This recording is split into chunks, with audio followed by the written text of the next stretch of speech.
After I uploaded my Peak of Combat video a few months back, I got a lot of comments talking about this game called Punishing Grey Raven, and at the time, I've never even heard of this game, so I decided to take a look at it, and right away I fell in love.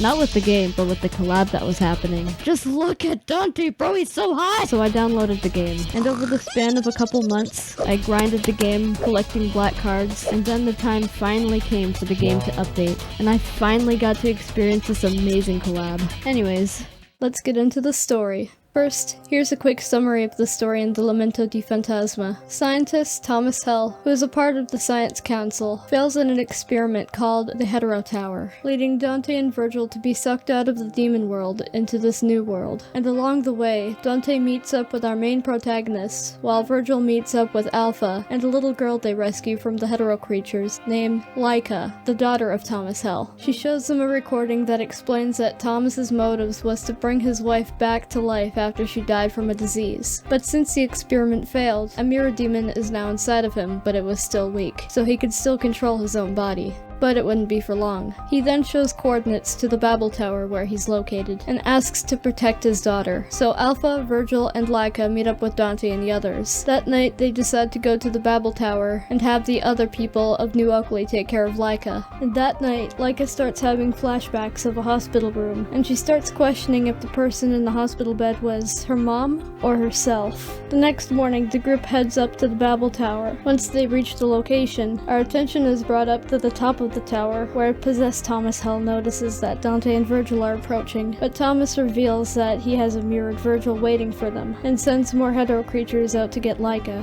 Back to Dante and Virgil. Once they're all inside, they all continue upwards. Redirecting back to New Oakley, everyone is evacuating as more hetero creatures were approaching them, but the hetero creatures have already arrived. Laika sees everything happening, and after Laika has another flashback, she shouts and a blinding white light erupts around, and it confuses the hetero creatures for a moment, but then they get right back to attacking, but more help has finally arrived. Our attention is brought back to the group where they find a lab where the experiment took place. And in order to send Dante and Virgil back to their world, they need to collect data there. So you and Alpha do the data collection as Dante and Virgil go ahead. Back in New Oakley, Bridget, who was protecting Laika, leads her into a room where a girl named Vanessa asks Laika about the bright light. And even Laika didn't know. So Vanessa pulls out a hologram, and Asimov, a member of the Science Council, reveals some more information about Thomas, saying that 7 years after his wife's death, his daughter Laika also died of the same disease, and Laika's memories now became super clear, and the hospital bed was her mom and herself, and more memories flooded to her. A demon broke out of the chamber where Thomas was, and drove a core right into Thomas, and the mirror erupted into two pieces, and the last thought that Thomas's mind conjured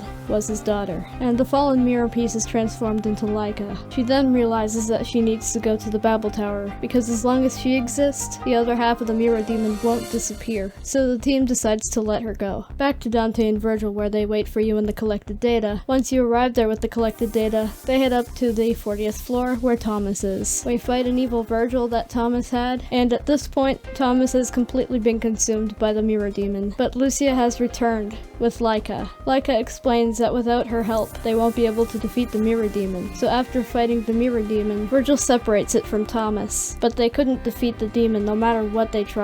And this was Laika's time. She has some heartfelt words with her father, and she presumably goes back into his thoughts, leaving half a mirror piece in Thomas's arms. And they kill the mirror demon, leading the two mirror pieces to shatter. And with the battle finally over, the hetero creatures die, and they take Thomas home.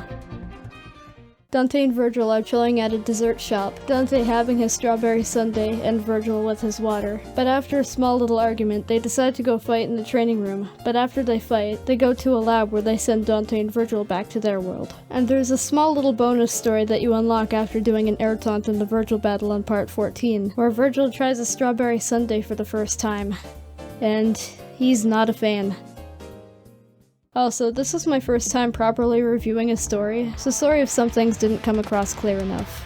Here's what I thought about the story. I really did enjoy the story of this event. There were moments that made me laugh, like whenever Dante literally flips off Virgil. Virgil feels the weight of his stare and glances over. Dante answers with a grin and raises a middle finger. And a moment that made me cry when Laika had to sacrifice herself. I've already visited you, Dad. If I stay here too long, Mom will get lonely. Bro, I'm actually crying right now. He pulls Lisa into his arms, tears streaming freely down his face, kinda like mine are right now. Shit reminded me of Sonic Frontiers ending, the ending that also made me cry. And yes, of course, there are some references, like Dante mentioning Nero a few times, Dante talking about Pandora from DMC4, Dante talking about the woman that Virgil got hooked up with, and the obvious song nods that I cannot play for the fear of the copyright gods. And there's some references that aren't even a part of the story, like the infamous plastic chair, which actually has a built-in voice that only triggers at 4:04 p.m. on June 15th. But there is one small inconsistency. In Dante's secret files in the interaction menu, it states that Virgil hates the word jackpot, even though he literally says it 2 times in the entire series. Jackpot. Jackpot. But enough with the story and references. Let's get into the combat.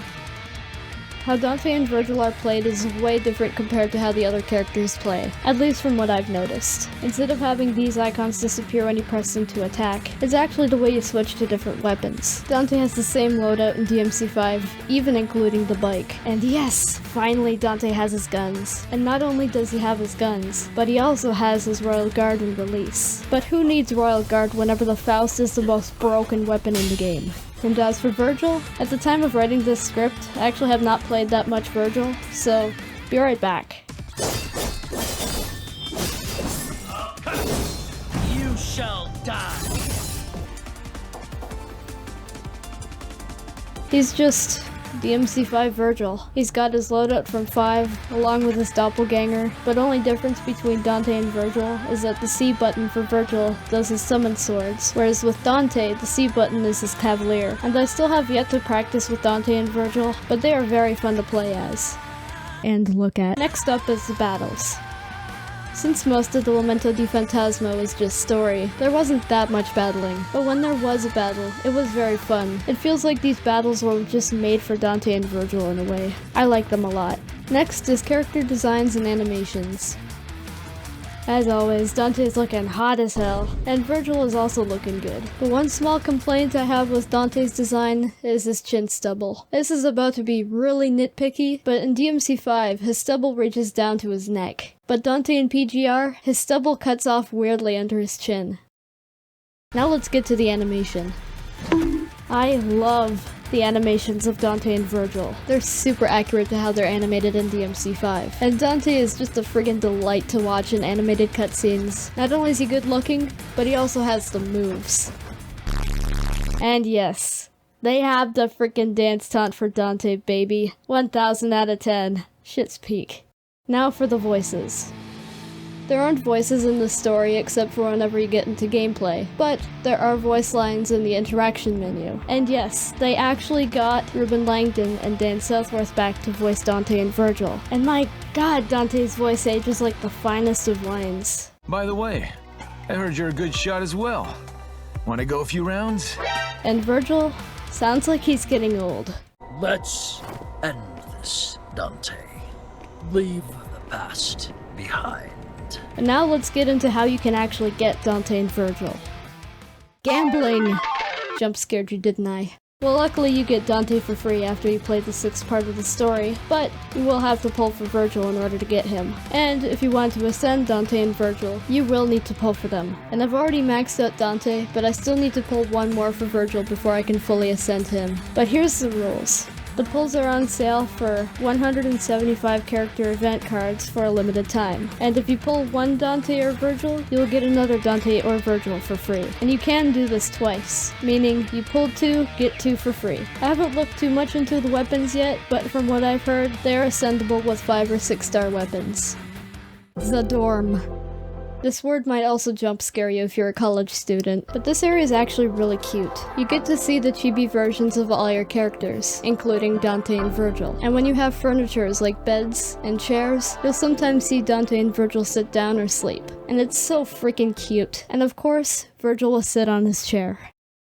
Anyways, I'm glad I was able to experience this collab, but everyone beware. This event is like a once-in-a-lifetime thing, so once Dante and Virgil are out of the store, they're not going to be there to pull ever again. And hopefully this video doesn't come out too late to where you can't get Dante and Virgil in time. Reminder that you can get this game on Android, iOS, and PC, so if you want to experience this collab too, get on it.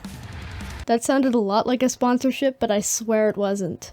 But what is a sponsorship is my YouTube memberships. For $2 a month, you can get access to members-only posts, 4 custom emojis, loyalty badges, members-only live streams, and early access to my videos. You can cancel at any time and join back at any time. Anyways guys, I thank you so much for watching this video all the way through. If you did enjoy this video, be sure to give this video a like and subscribe to my channel. Also be sure to comment what your thoughts and opinions are on this game, and share this video with your friends. See you next vid!